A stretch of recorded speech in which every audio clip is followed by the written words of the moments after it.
You know what it is. Welcome to another episode of Fuck You, Dad. Today we've got a very special guest. You might have seen him on Showtime or HBO. Those are two big channels. He's got a special Son of a Gary on HBO. Highly recommend it. Everybody give it up for Mr. Dan Soder. What's up, guys? What's up, Dan? How you been? I'm good. Fuck you, Dad. Is that what you, yes. what you do when you come on the show? It's a good intro, absolutely. I've never been so confident going into an episode because a lot of guests that we ask to be on are they're like, I really love my dad a lot. So is that okay to be on? But he's my friend. Yeah. He's my hero. Anyone that can contact them should not be on this show. Yeah. But that's like your prerequisite where it's like, when's the last time you talked to your dad? And if anyone goes, like a couple of years ago, do you want to do my podcast? Yeah, no, that sounds perfect. I'm sure you've got some stories. Yeah, dude, the Son of a Gary is not a title because I love my father. yeah, that's what we were thinking with this one. Well, one, it was like when we were drunk at a bar and we were like, fuck you. We were saying stories back and forth about our dads. We kept saying, fuck you, Dad. And we were like, that's kind of a good It's a funny name. Yeah, we'll throw it on name. Yeah. It definitely gets your attention. Right? And now I've noticed, like, before I come up on stage, like a douche, I'm like, can you plug my podcast? I never thought I'd be that guy, but now I'm that guy because it gets kind of like it gets them chubbed up a little bit for the set, you know? Sure. What is do you have them bring you up as F you, Dad, or fuck you, Dad? I think you usually go full fuck. I usually go full fuck. Because Yeah. F you, Dad, they're like, is this kid like a pussy? Yeah, is he in middle school? Hey, F you, Dad. I'm mad at you. That's like the podcast where you flip your dad off when he turns the corner. Yeah.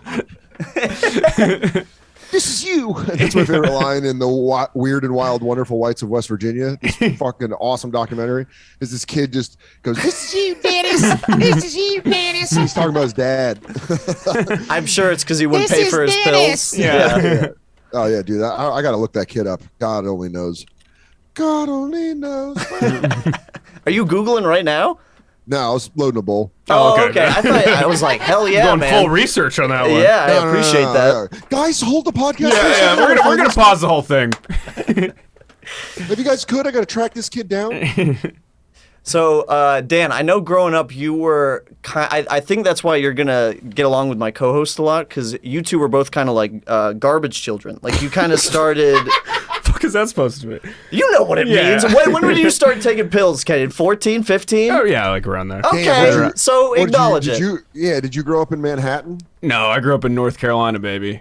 Yeah, that's like the two things. It's either rural or the biggest city in the world. Kids are like any kid that grew up like probably 14 miles from a Circle K got a good opiate problem by the time they were 12, and then every kid that grew up on the Upper East Side had to be in rehab by the time they were 13 and a half.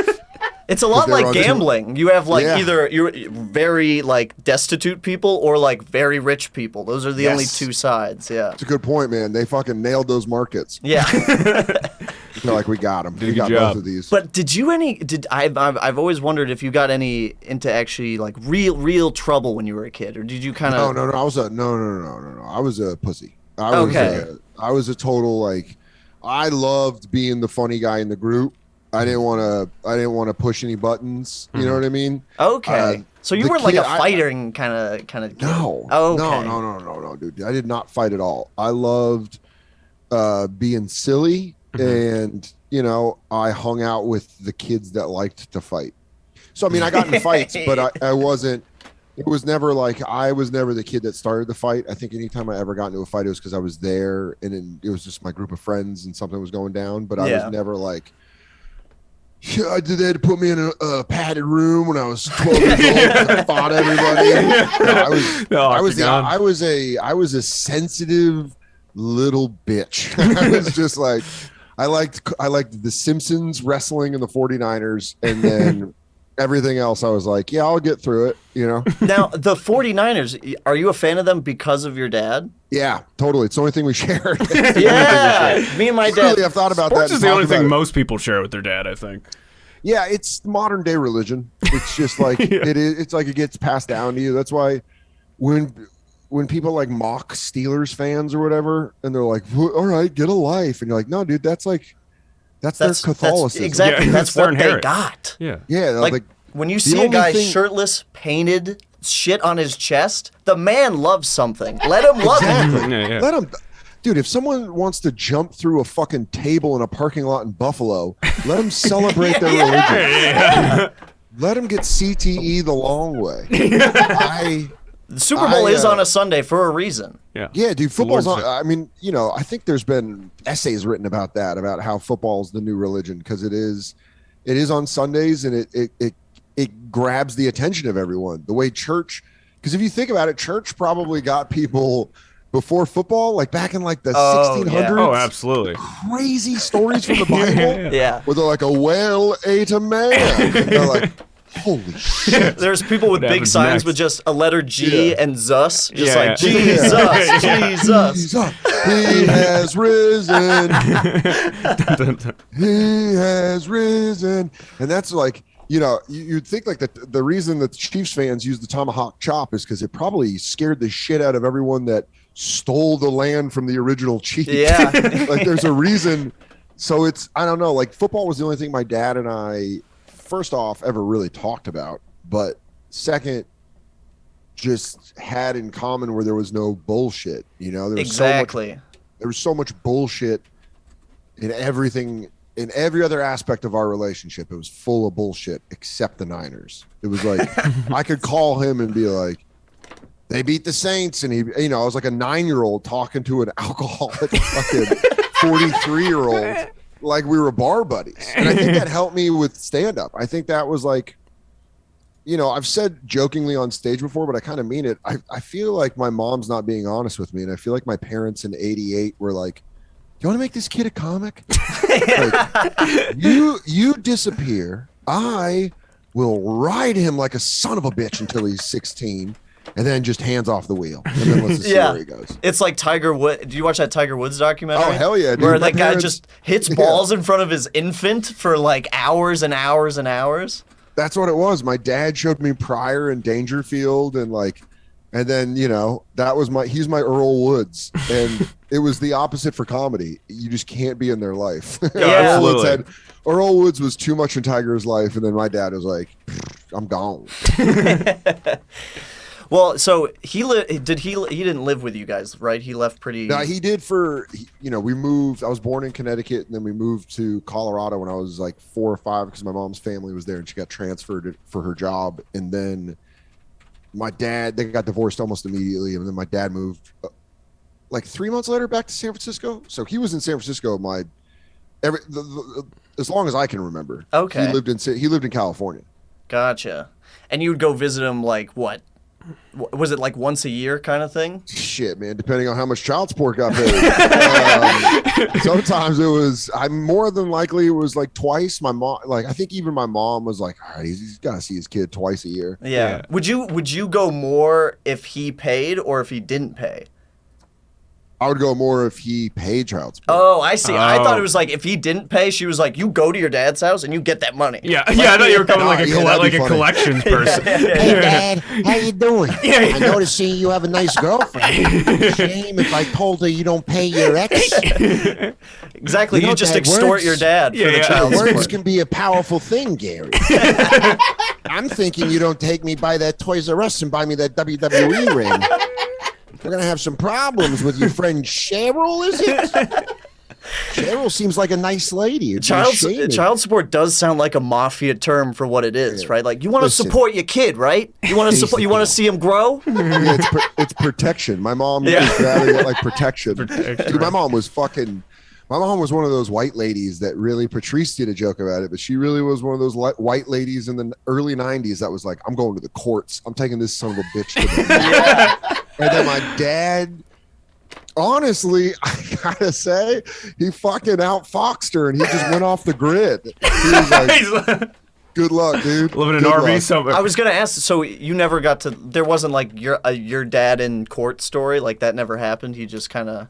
the closest one that happened was when my mom, when they had gotten divorced, it was the custody battle. And I remember this specifically. She was like, you're going to have to come into court and tell the judge who you want to live with. And That's I was like, so cruel. Brutal. and I mean, they made kids fucking do that. Yeah. And you're like, all right, and then I was like, well, what if I think it was like, I said something like, well, what if I want to live with dad? Yeah, that's such a huge decision to Yeah, put on. yeah. How old were you? Like 5. Yeah, pretty what the fuck? Yeah, and then I remember my mom was like, dude, this is such a fucking flex on my dad. And my mom was like, if your dad shows up and you want to live with him, you can live with him.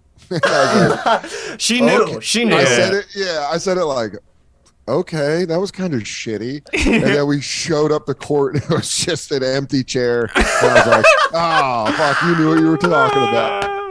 Fucking nailed it. Guaranteed. Trish just fucking knew it. She Ali'd me. Yeah, she went all. She put all of her chips on. He's not showing up. And boom. Custody is mine. It will Yeah. end in 9. And I'm like, oh shit, you knew it.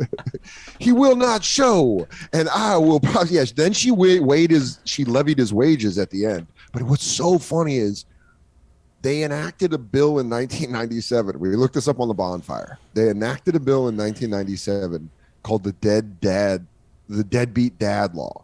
Wow. I'm surprised we go didn't to- know about that. Yeah. You can go to prison for not paying child support. If the court rules that you have to pay child support and you go over a certain amount, it's this law that then you can be put in jail or prison. And it was enacted, we looked this up, in 1997, the year my dad died. My dad was like, fuck you, lady. Yeah. Charge me from the grave, bitch. Yeah. Come get these bones. I'm getting cremated. So, They can't put a it was- ghost in jail, son. Yeah. Yeah. He heard Get about a the week. law and he's like, I'm out. I'm not holding on any longer. He's like, fuck it, liver, kick out. Yeah. So did you grow up with like lots of stepdads? Is that a weird question to ask? Like, was your mom No, getting it's not. fucked? Yeah, dude, my mom was getting boned on the regular. Yeah, that's what we It wanted was, to know. My mom was good about it, but she dated. She dated my entire childhood, and then I had a stepdad from when I was like 8 to 11, and then boyfriends after that. So she only got remarried once, and he was cool. I liked my stepdad. My stepdad Nick was cool as fuck. Some of her boyfriends were just straight up dildos. See, the boyfriends are supposed to be cool, and then the stepdad No. is supposed to be a dildo. But you had Stepdad was what's up. I don't think she married him unless I would have given the nod. Like we were close. Oh, okay. It's like when you're an only child and you have a single mom, it's just kind of a relationship where she's like, she took what I thought into great consideration. I envy that so much because in Why? my family, I was just for the ride. I'm on the roller coaster. Wherever they go, I go. I don't have any say in it, you know? Yeah, there was this weird thing that my mom always did, and she did this even when I was a baby, where she would always speak to me like an adult. Like she wouldn't, and not in a way where it was like too personal, but she would just kind of be like, when she would talk to me, she'd be like, what's going on? Why are you doing this? Like we would have conversations as opposed to her being like, damn, Yeah. do that. My mom would be like, no, fuck that. Like I remember my mom being like, get in the car. And it's not like, and I'm like, I don't want it. She'd be like, Dan. And I'm like, all right, I got it. But we had a relationship that was very like, I think I heard someone one time call it a suspend. I was like her little son husband, where she would just be like, do this. I mean, it fucked me up in other ways, but what I really loved about it was, I could talk to adults like adults. Like that was like my thing. And my dad loved it because he would take me when I would see him. He was he moved up north to that lake town, and God, when I was like 9 or 10, Okay. I want to say 9. And then he was a bartender at a bowling alley. So when I would go hang out with him The at best work, place to be a bartender. oh, it is seedy. Yeah, because like normal bar patrons are like, I'm here to drink, but bowling is like pretending like you're not there to drink, but really Yeah. you're there to Very drink. well said. It is absolutely it's a fucking beak. Yeah. They're like, hey, I just went to play bowling and now Exactly. I'm asleep in the parking Yeah. lot. Those people are there to hide. They're hiding Yeah. from something. Yeah, mostly probably child support. That's what most of them are hiding from. That's a fucking child support den. Yeah. Listen, if I throw a perfect game, he'll be fine. Yeah. Okay? Yeah. Liz, what do you want from me, Betsy? I rolled a 270. Get off my goddamn ass. 2 more strikes and I get a free game. Okay? Oh, just put the kid outside. Yeah. 20. Yeah, it was wild. It was wild meeting those people. Yeah, would Because you would hang out there as a kid, the bowling alley? Yeah, but I got to play video games and bowl. Yeah, and that it does was seem like, really That's fun. a great, probably best memories You you worked have. at a. Yeah, I mean, ironically, my favorite memories of he and I are when he worked at a liquor store named Dan's Liquors in Mill Oh, there Valley. you go. I've had fans go by and take pictures. I go by there every time I go visit my grandma because my grandma still lives in Northern California. Okay. So I'll go by there and buy a Gatorade and a water is kind of like a pillage. Yeah, because it homage. really, That's nice. in my mind, that was like the best time. It's when I was like, I think it was 2 summers and a winter that I went out there and just spent like 2 to 3 weeks with my dad, and I would go to work with him every day, and we would just like hang out. And that's honestly when we talk about the Niners. Yeah, okay. That's dope as shit. Yeah, and then he would like take me. It was always in the summer, so like the Giants were playing, so we'd go to Candlestick Park a lot and see the Giants play. Oh, And it was- and is that where you ended up? Did you have to pee at some point at Candlestick dude. Park? my dad taught me very few man lessons, but because when you're raised by a lady, you get feminine energy where you're like, especially little boys, they can get huffy. Yes. Like- yeah. Like a mom.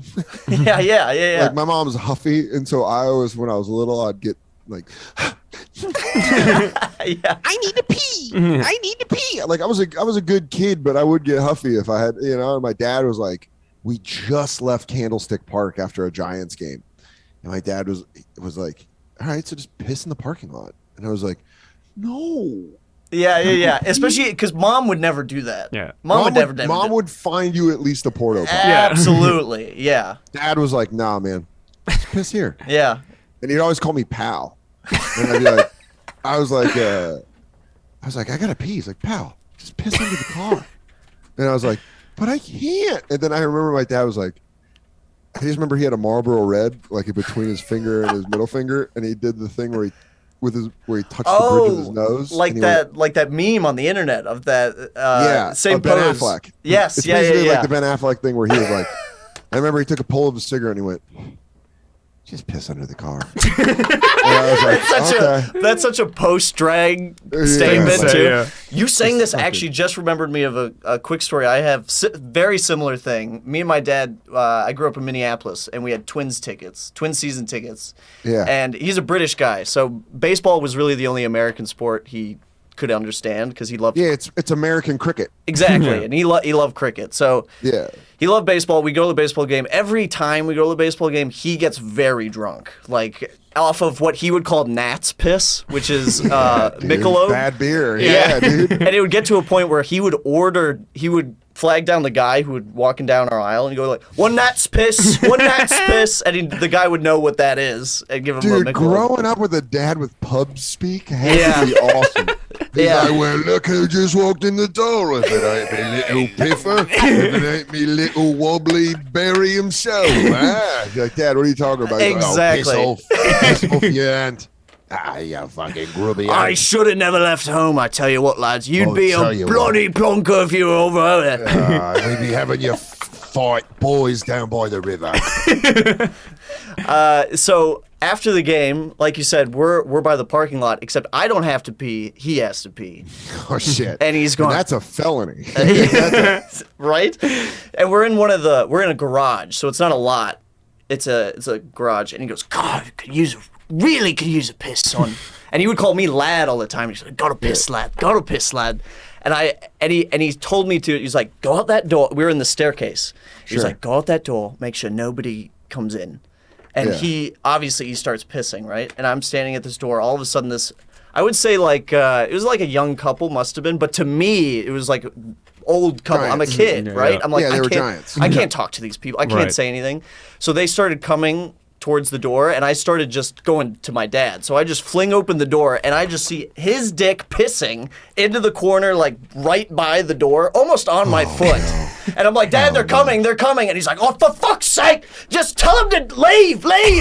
And I go, you tell him. And I'm like running into another corner, and he just starts yelling like, I'm pissing, I'm having a piss, I'm having a piss. And these people looked terrified because it's foreign, and he's yelling about piss, and there was a kid. Yeah, who left? Who left screaming? Yeah, Exactly. running scared. The character I need to get out of here while I can. I can't believe I forgot about this until Dan mentioned Well, it. that's how trauma works, Nick. Yeah. It hides it deep in the brain. Yeah, I can't believe I forgot about it. Also, something really weird happened at camp one time. I just saw it coming to me now in a dark blur. Guys, you just fucking opened a door. Yeah. I'm remembering some bad stuff now. Some bottom bunk tales. Yeah, I mean, covering for your dad is always funny. Yeah. Always brilliant. funny. Having a child cover for you to take a piss. Sorry, my dad.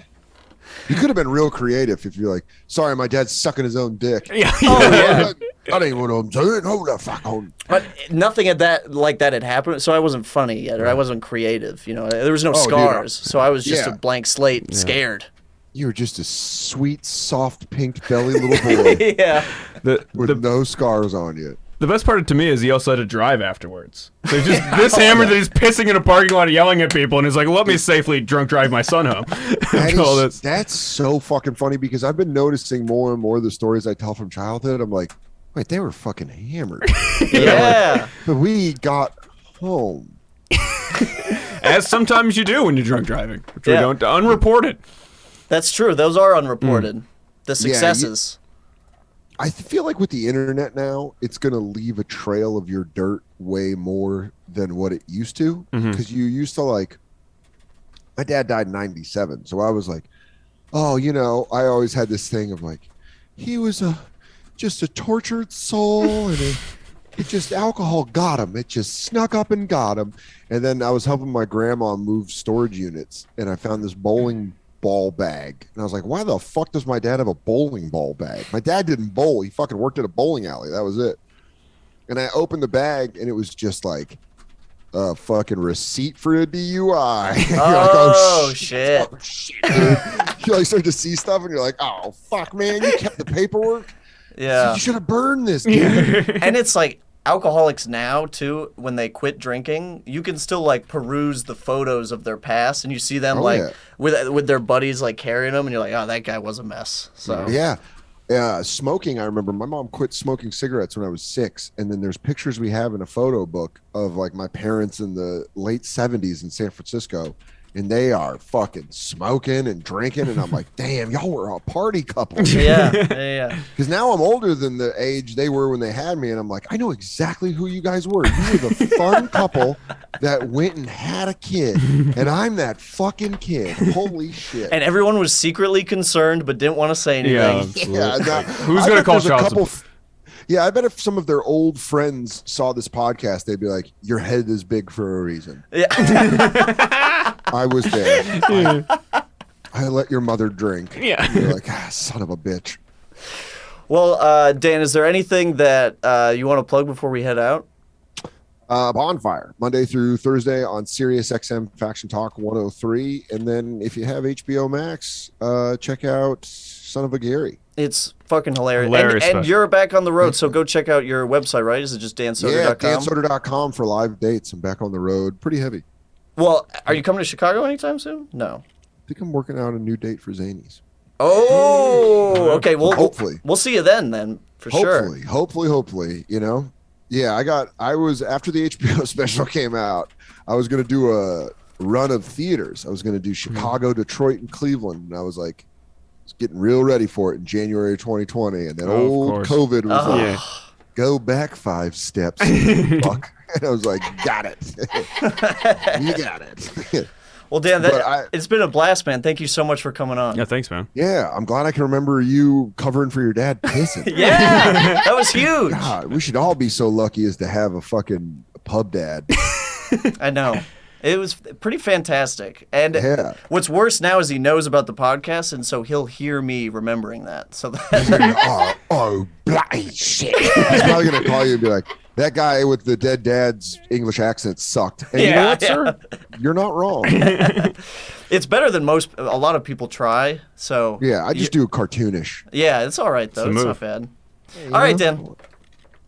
Bye, guys. All right, thanks so I'm much. sorry to cut you off, but No, it's all good. we'll- Fuck you. Yeah, fuck you. All right, later, guys. later.